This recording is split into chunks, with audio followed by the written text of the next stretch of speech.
If you keep getting disqualified on Freecash surveys, this video will show you exactly how to increase your qualification rates and unlock more high-paying surveys. So Freecash uses providers like CEPX, BitLabs, and Revenue Wall, and they all check for consistency, profile accuracy, and answer patterns. So on this service, guys, it's actually very simple. The only way that I personally found to qualify better for the surveys is by just consistently completing the surveys that are already available to you.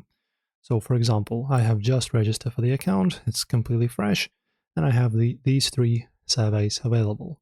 So what do you do from here? You just start from the very first one, complete it as much as you can, and then get to the next one until you open up these on the bottom. As you can see, it says some offers are locked, start other offers to unlock more. So you pretty much just need to complete these surveys first so that you get access to the other ones. That's the only way. So you just do kind of go by the ladder, start from the bottom, and then make your way up, or should I say to the bottom, to see these surveys that are currently locked.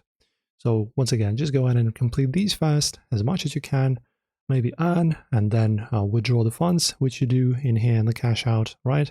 So that the service sees that you're, active, you're playing, you're doing the surveys, and then you have much higher chances to open up these ones as well, and you can earn more and more. So that's pretty much the way. If this video helped you out, guys, don't forget to like and subscribe, and I'll see you in the next video.